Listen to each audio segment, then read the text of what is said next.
Ketika kita bicara sebuah sejarah, yakni tentang dinasti Abbasiyah, kita selalu mendengarkan bahwasanya Islam pernah jaya, Islam pernah menguasai dunia. Di mana cinta masih ingat tentang tempat cerita yang dulu ada saat tersenyum ceria indah. Kau masih ingat selalu di mana kau menangis bersandar di sapu sadar ada rindu untuk kau yang dulu saya sayang. Assalamualaikum warahmatullahi wabarakatuh. Welcome back to channel DR Gus IMPD.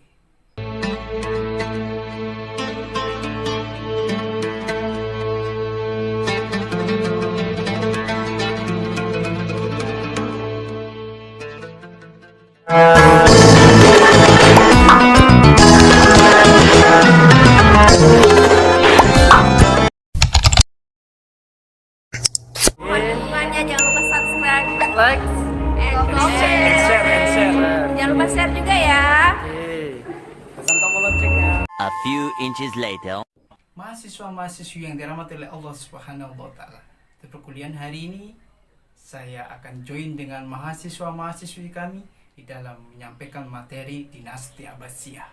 Itu tonton video ini sampai habis, jangan di-skip supaya mendapatkan data yang akurat tentang dinasti Abbasiyah di mata kuliah sejarah peradaban Islam.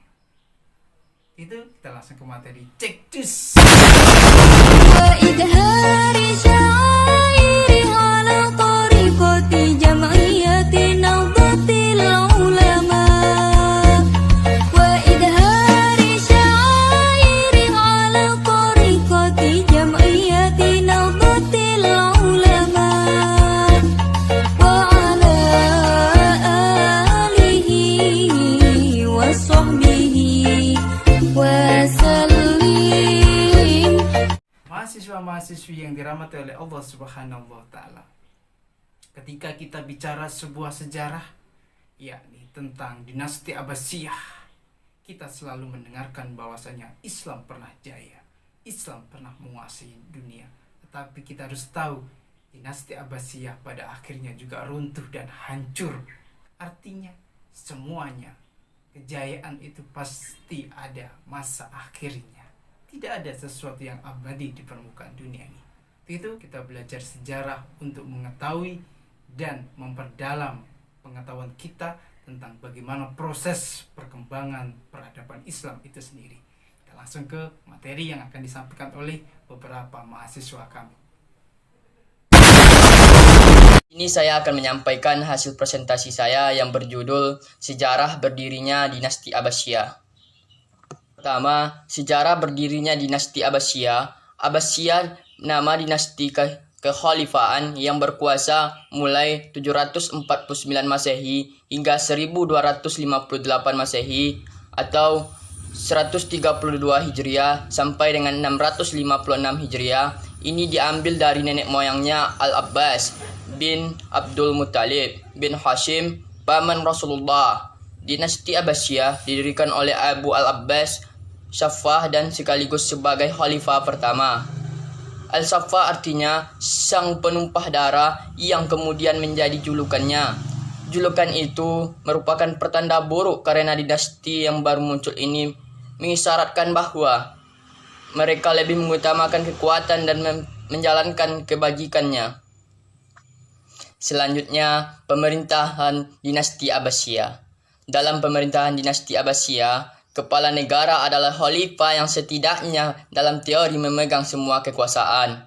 Ia dapat melimpahkan otoritas sipilnya kepada orang wazir, otoritas pengadilan kepada seorang hakim, dan otoritas militer kepada seorang jenderal. Namun, khalifah tetap menjadi pengambilan keputusan akhir dalam Baghdad mengikuti pola administrasi Persia. Baiklah, kita lanjutkan yang selanjutnya. Kemajuan peradaban dinasti Abbasiyah. Pada masa pemerintahan Bani Abbasiyah, kegiatan perekonomian bertambah maju, sering dengan perkembangan zaman sehingga kekayaan negara bertambah banyak.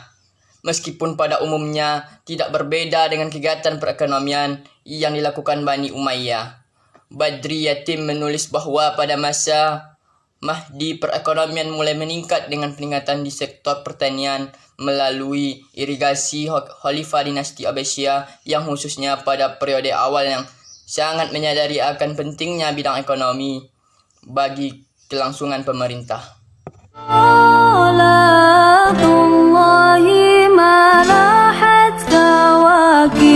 Dinasti Bani Abbasiyah merupakan pemerintahan yang dinisbatkan kepada Al-Abbas, paman Rasulullah SAW.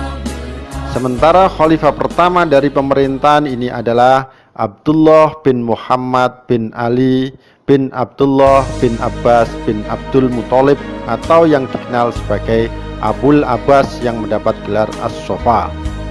Abul Abbas As-Sofa berhasil menjadi khalifah pertama setelah menggulingkan pemerintahan Bani Umayyah pimpinan Marwan bin Muhammad dalam perang Al-Zab sebagai perang puncak dari kekuatan Abbasiyah dan Umayyah. Ada satu pertanyaan yang perlu disampaikan ketika membahas dinasti Bani Abbasiyah, yaitu mengapa gerakan ini bisa berkembang demikian pesat dan mendapat dukungan luas dari masyarakat. Apa rahasia di balik besarnya gerakan Abbasiyah? Banyak pelajaran yang bisa kita ambil. Untuk bisa tahu jawabannya, sebaiknya kita melihat bagaimana kronologi gerakan ini lahir.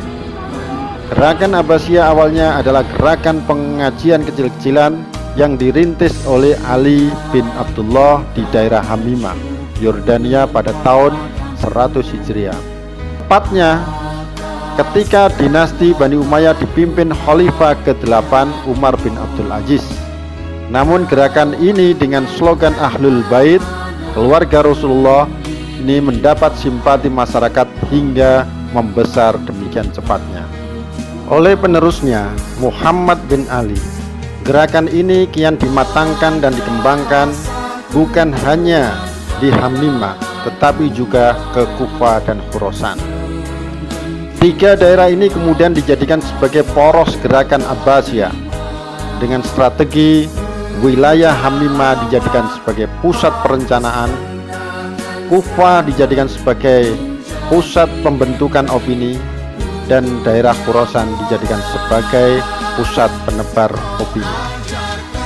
Dengan strategi tiga poros tersebut, perkembangan gerakan Abbasiyah kian membesar. Dukungan pada masyarakat semakin mengalir, apalagi di saat yang sama performa pemerintahan dinasti Bani Umayyah kian menurun, sehingga banyak masyarakat yang kecewa. Situasi seperti itu semakin membuat gerakan Abbasiyah kian mendapat tempat di hati masyarakat. Bahkan kelompok yang selama ini memberontak seperti kelompok Syiah dan Khawarij pun ikut bergabung memperkuat gerakan Abbasiyah. Hal sama juga dilakukan kelompok Mawali atau kelompok non-Arab. Mengapa kelompok Mawali ikut gabung? Karena selama ini mereka juga kecewa dengan Bani Umayyah yang dikenal sebagai pemerintahan Arab oriented, mengutamakan orang-orang Arab sementara orang-orang non-Arab dianaktirikan. Maka tidak heran begitu muncul gerakan yang memberikan harapan perubahan, mereka pun serentak membackup gerakan ini. Apalagi gerakan Abbasiyah juga punya slogan Ahlul Bait yang memberi pesan, sudah saatnya pemerintahan dikembalikan kepada keluarga Rasulullah, sudah saatnya pemerintahan dikembalikan kepada keluarga Bani Hashim. Setelah Muhammad bin Ali meninggal, gerakan ini diteruskan anaknya Ibrahim. Oleh Ibrahim, gerakannya semakin dikonkretkan untuk menggulingkan Bani Umayyah. Bahkan Ibrahim menyewa komandan perang Abu Muslim Al-Khurasani untuk membantu gerakannya. Akibatnya gerakannya tercium pemerintahan Bani Umayyah dan Ibrahim pun ditangkap dan dijebloskan ke dalam penjara. Apa penangkapan pada Ibrahim menghentikan gerakan Abbasiyah? Ternyata tidak. Saudara Ibrahim bernama Abdullah bin Muhammad atau yang dikenal sebagai Abul Abbas As-Sofa meneruskan perjuangan kakaknya. Bahkan gerakannya tidak terbendung lagi. Setelah menguasai wilayah Khurasan, Abul Abbas pun menaklukkan wilayah Irak. Penaklukan terhadap Irak dimanfaatkan pendukungnya untuk membaiat Abul Abbas sebagai khalifah di Masjid Agung Kufah. Sejak itu dukungan terhadap gerakan ini kian besar. Perang antara kubu Abbasiyah dan Umayyah pun terus terjadi hingga puncaknya terjadi perang pada perang Al-Zab di Irak yang dimenangkan oleh kubu Abbasiyah. Pasukan Umayyah kalah dalam perang tersebut dan Khalifah Marwan bin Muhammad pun lari ke Damaskus. Tapi terus dikejar, tapi lari sampai ke Mesir dan tertangkap terbunuh di daerah Busir, Mesir. Begitu juga dengan keluarga Bani Umayyah lainnya. Tetapi ada salah satu keturunan Bani Umayyah yang berhasil selamat dan lari ke arah barat, ke arah Maroko dan menyeberang ke daratan Andalusia. Dialah bernama Abdurrahman. Dia kemudian berhasil menggalang kekuatan di wilayah Andalusia dan membangun dinasti Bani Umayyah II dengan gelar Abdurrahman Ad-Dahil. Hei pujaan hati, apa kabarmu? Ku harap kau baik-baik saja. Pujaan hati, andai kau tahu, ku sangat mencintai diri. Assalamualaikum teman-teman, balik lagi nih bersama aku Nurhaliza Goli. Penasaran nggak akhirnya itu gimana sih? Tunggu dulu teman-teman. Beberapa proses dari langkah-langkah ini adalah proses yang amat berat yang dilalui oleh orang-orang terdahulu pada saat itu. Jadi nggak semudah yang kita bayangkan teman-teman. Jadi kak, akhir ceritanya gimana dong? Langsung aja check it out. Hasil dari penyusunan langkah-langkah berdirinya dinasti Abbasiyah. Yang pertama, tergabungnya kekuatan Bani Abbas, Syiah, Khawarij, Muslim non-Arab, dan Muslim Makkah, Madinah. Yang kedua, runtuhnya dinasti Umayyah. Penggabungan kekuatan dinasti Bani Abbas dengan pasukan Al-Khurasani dalam pertempuran Zabhulu melawan pasukan Marwan bin Muhammad.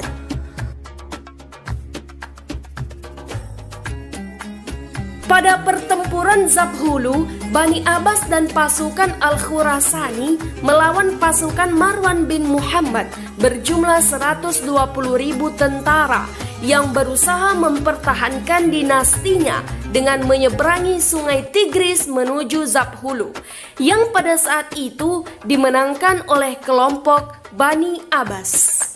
Akhir dari pertempurannya, berdirilah dinasti Abbasiyah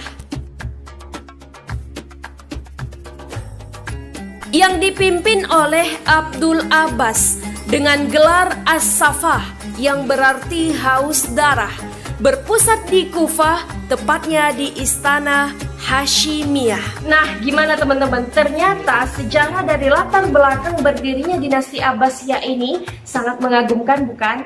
Oleh karena itu teman-teman, mari kita terus berupaya untuk melestarikan sejarah, karena sejarah adalah bukti telah terjadinya fenomena. Mahasiswa yang dirahmati oleh Allah Subhanahu wa Ta'ala, uraian begitu panjang, begitu jelas tentang bagaimana dinasti Abbasiyah itu sendiri, mulai dari lahirnya, berdirinya, prosesingnya mencapai sebuah kejayaan. Demikian perkuliahan hari ini, semoga berkah dan manfaat bagi kita semuanya, dan apabila ada kekurangan mohon dimaafkan. Billahi taufiq wal hidayah wa ridho wal inayah. Wassalamualaikum warahmatullahi wabarakatuh.